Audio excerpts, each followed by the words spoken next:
Good morning friends. मैं इंद्रजीत। आज हम प्रयास आवासीय विद्यालय के प्रवेश परीक्षा के संदर्भ में कक्षा 9वीं के लिए बात करने वाले हैं। यदि आप हमारे चैनल में पहली बार जुड़े हैं तो चैनल को जरूर सब्सक्राइब कर लीजिएगा। वीडियो अच्छा लगे तो लाइक शेयर करने में कोई कसर नहीं छोड़िएगा। आज का जो हमारा टॉपिक है बहुत ज़्यादा इम्पोर्टेंट है, इसलिए आप वीडियो में अंत तक बने रहेंगे, तभी आपको सारी बातें समझ आएगी। बहुत सारे बच्चे हमें कमेंट्स कर रहे हैं प्रयास आवासीय विद्यालय और नवीन प्रयास आवासीय विद्यालय के संदर्भ में, तो आज आपका पूरा डाउट हम क्लियर करने वाले हैं, इसलिए आप वीडियो में अंत तक बने रहेंगे। चलिए टॉपिक पर आते हैं। आज का हमारा टॉपिक है कि भाई प्रयास परीक्षा तो होना है, तो उसमें नवीन प्रयास भी होता है और आपका प्रयास भी होता है, तो दोनों में क्या डिफरेंसेस हैं और उसके एग्ज़ाम कब होंगे, क्या रणनीति होगी आपकी एग्ज़ाम के लिए, ये सारी बातें हम करने वाले हैं। तो देखिएगा, सबसे पहले हम बात करें प्रयास और नवीन प्रयास के संदर्भ में। तो बेटा प्रयास और नवीन प्रयास दोनों जो है एक ही विद्यालय है, लेकिन इसके एग्ज़ाम जो है प्रीवियस ईयर अलग अलग हुए थे, लेकिन इस बार दोनों का जो एग्ज़ाम है वो एक साथ लिया जा रहा है छत्तीसगढ़ सरकार के द्वारा। प्रयास विद्यालय के लिए लेकिन अलग सीट है और नवीन प्रयास विद्यालय के लिए अलग सीट है। ये मैं आपको क्लियर अंतिम में बता दूंगा कितना कितना कहाँ कहाँ सीट है, कौन से प्रयास में कितना सीट है। तो फिलहाल आप ये समझिएगा कि प्रयास और नवीन प्रयास विद्यालय के लिए अलग अलग एंट्रेंस एग्जाम नहीं होंगे, केवल एक ही एंट्रेंस एग्जाम है जो कि अभी आपका 9 जून को आयोजित होना है। वही नवीन प्रयास के लिए भी है और वही प्रयास विद्यालय के लिए भी है। तो एक बात आप एकदम क्लियर रखेंगे कि आपको केवल एक ही एंट्रेंस एग्जाम देना है, उसी के थ्रू आपका प्रयास में भी सिलेक्शन होगा और नवीन प्रयास विद्यालय में भी सिलेक्शन होगा। साथ ही मैं आपको बता दूं, छत्तीसगढ़ के किसी भी कोने का व्यक्ति हो, यदि वह अन्य पिछड़ा वर्ग या अनुसूचित जाति समूह में आते हैं, तो वे सारे बच्चे नवीन प्रयास विद्यालय में जा सकते हैं। लेकिन प्रयास विद्यालय के लिए नक्सल प्रभावित क्षेत्र का होना अति आवश्यक है। तो कुल मिला के अगर मैं बोलूं तो छत्तीसगढ़ के किसी भी कोने का व्यक्ति प्रयास का फॉर्म भर सकता है, क्योंकि दोनों चीज अगर हम मिला दें तो कैटेगरी आई जाती है। चलिए आगे हम बात करेंगे कि भाई प्रयास विद्यालय में आप देखते हैं, जानते हैं कि प्रयास विद्यालय के लिए एसटी हो, चाहे एससी हो, चाहे ओबीसी हो, चाहे आपका पीवीटीजी हो, जनरल हो, सभी के लिए सीट निर्धारित है। तो कितने कितने सीट हैं वे भी हम आपको बताएंगे। फिलहाल यदि आप बहुत लेट हैं, आप अभी अभी हमसे जुड़े हैं, तो जरूर चैनल को सब्सक्राइब कर लीजिएगा। प्रयास के लिए सबसे महत्वपूर्ण बिंदु ये आपका यूट्यूब चैनल ही है, जिसके माध्यम से आपको संपूर्ण जानकारी समय समय पर मिलती रहती है। चलिए एक चीज और इसमें हमको समझना है कि भाई इसका परीक्षा कब होना है, अंतिम तिथि क्या है, त्रुटि सुधार कब होगा।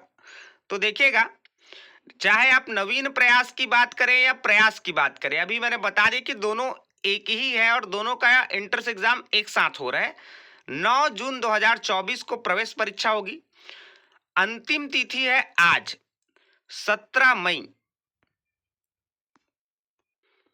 आज आपको अंतिम तिथि मिला है, समय मिला है। यदि आप पहली बार हमसे जुड़े हैं या आपको नहीं पता था एंट्रेंस एग्जाम के बारे में, तो जरूर आज आप ऑनलाइन फॉर्म भरा सकते हैं। 10 मिनट में फॉर्म भर जाता है, इतना स्मूथली वेबसाइट अभी रन कर रहा है। साथ ही यदि आपको त्रुटि सुधार कराना है तो 18 मई से लेकर 20 मई तक बहुत सारे बच्चे हमें कमेंट्स कर रहे थे कि सर त्रुटि सुधार हम कैसे कराएंगे। तो वही चीज मैं आपको क्लियर कट बता रहा हूं कि त्रुटि सुधार आप 18 मई से मतलब कल से लेकर 20 मई तक आप करा सकते हैं। वहीं आपका जो एंट्रेंस एग्जाम होना है वो 9 जून को होना है। 2024 का ही मैं बता रहा हूँ। बहुत सारे बच्चे बोलते हैं कि सर 2024-25 का कब होगा।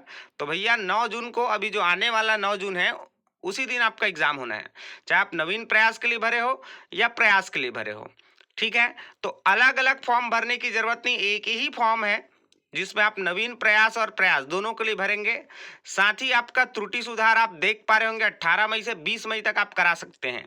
त्रुटि सुधार के लिए कुछ नहीं लगेगा, आप केवल रजिस्ट्रेशन जो नंबर है आपका, जो अभी आपको एक कॉपी मिला होगा पावती के रूप में या रिसिप्ट के रूप में, उसको ले जाएंगे कोई भी सीएससी या कंप्यूटर सेंटर में, तो वहाँ उसमें आप देखिएगा रजिस्ट्रेशन नंबर लिखा होगा। रजिस्ट्रेशन नंबर से जैसे आप फिल करेंगे तो आपका वाला जो प्रोफाइल है, जो आप फॉर्म भरे हैं, वो ओपन हो जाएगा और जो भी सुधार आपको करना है वो आप वहां से कर सकते हैं। क्लियर? चलिए, देखिएगा बहुत सारे बच्चे आज भी कंफ्यूज हैं। कई बच्चे हमें कमेंट्स करें कि सर संस्कृत के क्वेश्चंस आएंगे कि नहीं आएंगे। तो भैया संस्कृत तो हमारे सिलेबस में ही नहीं है, तो क्वेश्चन आएंगे कैसे? तो देखिएगा, प्रयास और नवीन प्रयास दोनों के लिए सेम सिलेबस है। सामाजिक विज्ञान 20 प्रश्न आएंगे 20 नंबर के, वही हिंदी आएगा आपका 10 प्रश्न 10 नंबर के, और गणित आएगा 20 प्रश्न 20 नंबर के, विज्ञान भी 20 प्रश्न आएंगे 20 नंबर के, और अंग्रेजी आएगा 10 प्रश्न 10 नंबर के, मानसिक योग्यता आएगा आपका 10 प्रश्न 10 नंबर का, छत्तीसगढ़ का सामान्य ज्ञान आएगा 10 प्रश्न 10 नंबर का। इस प्रकार टोटल 100 प्रश्न आएंगे और 100 अंक होंगे। प्रत्येक प्रश्न के सही होने पर आपको 1 अंक मिलेंगे। ऋणात्मक मूल्यांकन नहीं होगा, अर्थात माइनस मार्किंग की कोई इसमें फैसिलिटी नहीं है भैया। तो आप पूरे क्वेश्चन बना के आइएगा, गलत भी हो जाए तो आपका नंबर कटने वाला नहीं है, क्योंकि माइनस मार्किंग है ही नहीं है। ठीक है, तो उसके लिए आप एकदम निश्चिंत रहें, तुक्का भी लगाया जा सकता है, सही होगा तो सही और गलत तो होना ही है। ठीक है, तो एक चीज आपको एकदम अच्छे से समझ आ गया होगा कि भाई हमारा सिलेबस क्या है। चाहे आप नवीन प्रयास के लिए इंट्रेंस एग्जाम दो, चाहे प्रयास आवासीय विद्यालय के लिए इंट्रेंस एग्जाम दो, दोनों का सिलेबस सेम है। तो इसके अकॉर्डिंग आपको तैयारी करनी है। कई बच्चे इसमें भी कंफ्यूज हैं कि भाई अभी मैंने क्या किया है, पिछले कुछ दिनों में आपको 50-50 क्वेश्चन के टेस्ट सीरीज दिए हैं, जो कि बहुत इंपॉर्टेंट है आपके एग्जाम के लिए। बहुत सारे बच्चे ये बोल रहे हैं कि सर केवल 85 क्वेश्चन होगा क्या? अरे नहीं भाई, 100 नंबर का टोटल होगा, उसमें से मैं आपका सबका डिवाइड करके, मतलब आधा आधा क्वेश्चन करके आपको प्रोवाइड कर रहा हूँ। आपको अभी 100 क्वेश्चन टेस्ट सीरीज भी मिलेगा, उसके लिए आप एकदम निश्चिंत रहिए। जो भी टॉपिक छूटा हुआ है सारा टॉपिक मैं क्लियर करा रहा हूँ धीरे धीरे, और जितने भी मेरे वीडियोस हैं आप देखिएगा एक एक ऑप्शन को डील कर रहा हूँ। यदि ऑप्शन से भी अगर कोई क्वेश्चन बना के पूछता है तो आपसे 100% बनेगा। आप अभी संकल्प शिक्षण संस्थान का पेपर उठा के देखिएगा, हम जो पढ़ा रहे हैं वैसा ही क्वेश्चन उसमें पूछा जा रहा है। क्लियर? चलिए आगे देखते हैं हम लोग। देखिए, प्रयास आवासीय विद्यालय में सीटों की जो संख्या है वो कितनी है। तो भाई प्रयास में कई बार मैंने आपको बताया कि सीट कैसे कैसे डिवाइड होते हैं। तो देखिएगा, जो सड्डू है आपका रायपुर, वहां बालक के लिए केवल 200 सीट है, और यदि उस विद्यालय में आपको पढ़ना है तो आपको लेना पड़ेगा मैथ्स, गणित लेकर पढ़ना पड़ेगा। साथ ही कन्या आवासीय विद्यालय गुड़ियारी में देखिए रायपुर में, ये भी यहाँ 155 सीट है, केवल गर्ल्स के लिए है। अगर कोई गर्ल्स है तो ही, अच्छा उसके लिए भी एक निर्धारित है कि भैया वो बायोलॉजी लेकर पढ़ना चाहिए उसको 11वीं 12वीं, है ना। क्योंकि अभी जैसे आप काउंसलिंग में बैठेंगे तो आपको 9th क्लास में ही पूछ लिया जाएगा कि आप 11th क्लास में कौन सा संकाय लेना चाहते हैं, उसके अकॉर्डिंग ही आपका क्या होगा, सिलेक्शन होगा। क्लियर? तो इसलिए आप फ्यूचर पहले से सोच के रखिए कि आपको करना क्या है, क्या सब्जेक्ट लेना है। वहीं आप बिलासपुर में बात करेंगे तो ये बालक और कन्या दोनों के लिए है। तो बालक के लिए 75 सीट है, कन्या के लिए 50 सीट है, टोटल 125 सीट है। और यहाँ केवल वाणिज्य समूह और कला समूह के बच्चे ही पढ़ सकते हैं। जो बच्चे कॉमर्स लेना चाहते हैं वो बॉय होने चाहिए, तभी वहाँ उनको एडमिशन मिलेगा, उनके लिए 75 सीट है। और जो गर्ल्स होंगे, आर्ट्स लेकर पढ़ाई करना चाहते हैं, उनके लिए केवल 50 सीट निर्धारित है बिलासपुर में। पूरे प्रयास आवासीय विद्यालय में आप देखिएगा केवल एक ही प्रयास आवासीय विद्यालय, वो है बिलासपुर, जो आर्ट्स और कॉमर्स की पढ़ाई कराता है 11th-12th में।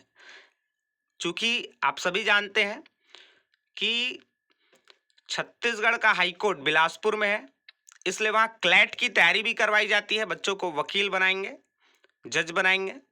ठीक है, चलिए आगे देखते हैं अपन जिला दुर्ग। जिला दुर्ग में आप देख सकते हैं, दुर्ग में जो प्रयास आवासीय विद्यालय है वो भी बॉयज और गर्ल्स दोनों के लिए है। तो 75 और 50 कैसे रेशियो है इनका, 125 सीट है यहाँ भी। लेकिन यहाँ बालक जो है वो केवल जीव विज्ञान बायोलॉजी लेकर पढ़ सकते हैं, वही कन्या जो है वो गणित समूह मैथ लेकर पढ़ाई कर सकते हैं 11th-12th में। अब ये तो थोड़ा क्राइटेरिया वाला स्कूल हो गया प्रयास का। अब बाकी जो है वो एकदम नॉर्मल है, और अभी हम आपको बताएंगे और कितने नए प्रयास आवासीय विद्यालय खोले गए हैं। चलिए अगला देखिएगा, जगदलपुर में देखिएगा तो यहाँ 50 सीट गर्ल्स के लिए, 75 सीट बॉयज़ के लिए है, 125 सीट टोटल है। और यहाँ आप कोई सा भी, मतलब बॉय हो या गर्ल्स हो, गणित और बायोलॉजी लेकर ही पढ़ना है, तो इनमें से आप किसी का भी चुनाव कर सकते हैं। यहाँ कोई एकदम ऐसा फिक्स नहीं है कि बॉयज है तो मैथ्स ही लेगा या गर्ल्स है तो वो फिर बायो ही लेगा, ऐसा कुछ भी निर्धारित नहीं है। आपको जो मन करता है आप पढ़ सकते हैं वहाँ जाके। साथ ही आप देखिएगा अंबिकापुर में, तो अंबिकापुर में भी सेम सीट है और सेम रिजर्वेशन है ना। यहाँ भी कोई निर्धारण नहीं है कि भाई गणित लेना है या बायोलॉजी लेना है। अब जो भी मन करे आपका, चाहे आप गर्ल्स हो बॉयज हो, ले सकते हो। आगे हम देखेंगे, देखिएगा प्रयास बालोद जो कि नया प्रीवियस ईयर खुला था, तो इसमें भी सेम सीट है, यहाँ भी सेम चीज़ें हैं जो अभी तक मैं बता रहा हूँ आपको। गणित और बायोलॉजी कोई भी ले सकता है, चाहे बॉयज हो चाहे गर्ल्स हो। आगे देखिएगा कांकेर, तो यहाँ भी सीटों की संख्या बस कम हुई है, 50-50 सीटें हैं बॉयज और गर्ल्स के लिए, बाकी आप कोई भी संकाय ले सकते हैं। कोरबा में भी सेम है, 50-50 सीटें हैं। जसपुर में भी 50-50 सीटें हैं, और एक नया विद्यालय इस बार ओपन हो रहा है, वो है आपका प्रयास बालक कन्या आवासीय विद्यालय जिला रायगढ़, जो कि वित्त मंत्री है हमारे ओपी चौधरी जी, उन्होंने घोषणा किया है क्योंकि वहाँ से वो विधायक हैं। तो अपने क्षेत्र में रायगढ़ में प्रयास विद्यालय ओपन करने जा रहे हैं, जिनमें सीट है 75 और 50 के रेशियो में। यहाँ भी गणित और बायोलॉजी दो ही सब्जेक्ट चलेंगे। तो इस प्रकार टोटल सीटों की संख्या हो गई है 1405 सीट। अब हम देखते हैं कि नवीन प्रयास के लिए भाई क्या चीजें हैं। तो भाई नवीन प्रयास के लिए आप देख पा रहे होंगे स्क्रीन पर, पाटन में एक विद्यालय है जिला दुर्ग में, जहां बालकों के लिए, जो कि केवल अनुसूचित जाति अर्थात एससी के लिए 125 सीट, और यहाँ भी आप बायोलॉजी और मैथ्स दो ही सब्जेक्ट ले सकते हैं। लेकिन यहाँ ऐसा कोई क्राइटेरिया नहीं है कि यहाँ देखिए, सबसे पहली बात तो यहाँ केवल बॉयज पढ़ेंगे, तो आपको जो मन करता है गणित लेना है गणित ले लीजिए, बायो लेना है बायो ले लीजिए, पढ़िए। अगला आपका अनुसूचित जाति कन्या प्रयास, मतलब जो एससी के गर्ल्स हैं वो कहाँ पढ़ेंगे, अगर आपका सिलेक्शन होता है तो आप पढ़ेंगे रायपुर में। अभी तो फिलहाल गुड़ियारी में ही क्लासेस लगती इनका भी, इनके लिए 125 सीटें हैं, और ये भी बच्चे जो है गणित या फिर बायोलॉजी जो आपका मन करता है ले सकते हैं, कहीं कोई दिक्कत नहीं है। साथ ही अन्य पिछड़ा वर्ग के जो बॉयज हैं उनके लिए रायपुर में ओपन किया गया है, और इनके लिए 125 सीट है, और इसमें भी आप बायो या मैथ लेकर पढ़ सकते हैं। इसके बाद आप देखिएगा बिलासपुर में एक और प्रयास है अन्य पिछड़ा वर्ग कन्या के लिए, केवल गर्ल्स यहाँ पढ़ेंगे, है ना। तो यहाँ भी 125 सीट निर्धारित है। तो इस प्रकार टोटल 500 सीट और ले लीजिए आप, तो ये हो जाता है टोटल 1905 सीट, है ना। इतने सीट आपके पास अवेलेबल है, और आराम से आप कंपटीशन कर सकते हैं, बहुत सारी सीटें हैं, है ना। पहले तो सिर्फ 1100 कुछ सीटें थी, 1155 सीट लगभग था, उसमें लोग कंपटीशन करते थे यार, तो अब तो बहुत सारी सीटें हैं, 1905 सीट है, इतने में कंपटीशन आप आराम से कर सकते हैं। यदि रोज आप मेरा वीडियो देख रहे हैं तो 100% बोलो आपका सिलेक्शन हो जाएगा। अब जितने प्रीवियस ईयर क्वेश्चन पेपर हैं वो सॉल्व करिए, है ना, जैसा मैं पढ़ने के लिए बोला हूँ वो सब करिए, तो आपका 100% सिलेक्शन होगा। चलिए आगे देखते हैं अपन फॉर्म आखिर कैसे भरें। बहुत सारे बच्चों को प्रॉब्लम है कि सर अभी हमारा जाति नहीं बना है, निवास नहीं बना है। अरे कुछ नहीं लगेगा भैया। कई बच्चे तो ये कमेंट्स कर रहे हैं कि सर अभी मेडिकल सर्टिफिकेट लगेगा क्या, तो भाई सिलेक्शन होगा तब क्या लगेगा, सारा चीज़ अभी ले लेंगे तो बिल्कुल ये सारी चीज़ें नहीं लगेगी। मैं प्रीवियस वीडियो में भी बताया था कि आपको क्या क्या डॉक्यूमेंट लेके जाना है फॉर्म भरने के लिए। तो आपको देखिएगा वर्ष 2024-25 में प्रयास आवासीय विद्यालय में प्रवेश हेतु प्रधान पाठक के प्राचार्य का सत्यापन, यही आपको मेन चाहिए। तो ये आपको आप वेबसाइट में मिल जाएगा, जहां भी आप फॉर्म फिल करने जाएंगे वहां से ये जो कंप्यूटर वाला है वो आपको दे देगा ये फॉर्म। इसमें क्या करना है, आपको प्राचार्य प्रधान प्रधान पाठक का सिग्नेचर कराना है और सील लगवाना है, और ये फिर आपको क्या करना है, अपलोड करवाना है फॉर्म के साथ, जो कि ऑनलाइन आप भरेंगे, है ना। तो ये बहुत इजी है, इसको आप ही कर सकते हैं।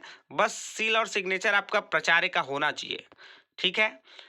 बहुत सिंपल सा, देखिए श्री या फिर कुमारी, गर्ल्स है तो आपका नाम लिखना है यहाँ, फिर पिता का नाम रहेगा, वर्तमान में जिस विद्यालय में पढ़ते हैं उस विद्यालय का नाम लिखेगा, ग्राम लिखेगा, ग्राम पंचायत लिखेगा, विकास खंड अर्थात ब्लॉक, और जिला, बस इतना ही जानकारी लिखना है। सील सिग्नेचर करवाइए बस, और अपलोड करवाइए। इसके साथ और क्या क्या दस्तावेज लगेंगे आपको फॉर्म भरने के लिए मैं बता देता हूँ। इसके साथ आपको लगेगा रंगीन पासपोर्ट साइज का एक फोटो, आपका हस्ताक्षर लगेगा, मोबाइल नंबर लगेगा, अन्य जानकारी हेतु आपका आधार कार्ड लगेगा जिसमें वार्ड क्रमांक वगैरह और आपका स्थायी निवासी वगैरह लिखा रहेगा कि आप कौन से गांव में रहते हो, कौन सा ब्लॉक है, सॉरी कौन सा आपका वार्ड है, कौन सा ब्लॉक है, कौन सा डिस्ट्रिक्ट है, ऐसा पूरा डिटेल में आधार कार्ड में लिखा होता है, तो वो आप ले जा लीजिएगा। यदि आप किसान हो या आपके पिताजी किसान हैं तो कितना एकड़ खेत है ये आपको पूछेगा, तो वहाँ आपको फिल करना पड़ेगा। साथ ही आप 11वीं में कौन से संकाय लेकर पढ़ना चाहते हैं ये आप डिसाइड करके जाइएगा, क्योंकि अभी से निर्धारण बहुत आवश्यक है ना। बाद में बहुत सारे बच्चे फिर सोचते हैं कि नहीं हमको ये सब्जेक्ट लेके पढ़ना था, तो अभी से सोच लीजिएगा कि भाई आप 11th क्लास में कौन सा सब्जेक्ट लेना चाहते हैं, क्योंकि उसी के अकॉर्डिंग क्या होगा, आपका प्रयास में सिलेक्शन होता है ना, कौन से विद्यालय में आप पढ़ेंगे ये डिसाइड हो पाता है। ठीक है फ्रेंड्स, तो आशा करता हूँ आपको सारा चीज़ समझ आ गया होगा। वीडियो में अंत तक बनने के लिए आप सभी का बहुत बहुत दिल से धन्यवाद। Thank you so much for listening and watching my video. Thank you.